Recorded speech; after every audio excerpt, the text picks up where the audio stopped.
So last weekend, my sister asked me to babysit her 3 kids while she and her husband had a much-needed date night.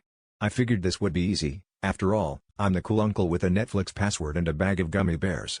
When I arrived, the kids greeted me with an unusual level of enthusiasm, which should have been my first warning sign.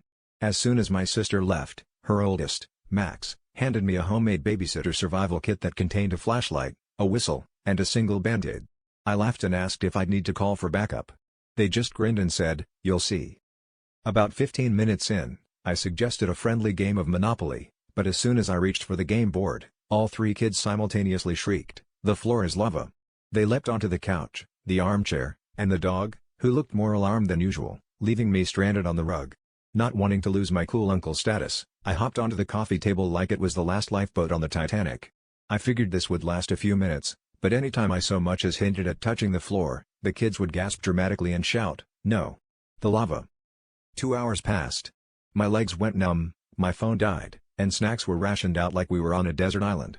Every time I tried to negotiate, they upped the ante. Now the only safe zones are the piano bench and that suspiciously wobbly ottoman. At one point, the dog defected to the lava side, presumably deciding he'd rather take his chances with molten carpeting than the chaos on the furniture. My attempts at a daring rescue mission for my water bottle ended with the kids pelting me with stuffed animals, declaring I had succumbed to the lava monsters. By the time my sister returned, she found me standing on the coffee table, holding the empty band-aid wrapper like a white flag. The kids were fast asleep, on the highest shelf of the bunk bed, naturally, and the dog was hiding under the kitchen table. My sister took one look at the scene and burst out laughing. And that, dear Reddit, is how I became the family's standing joke.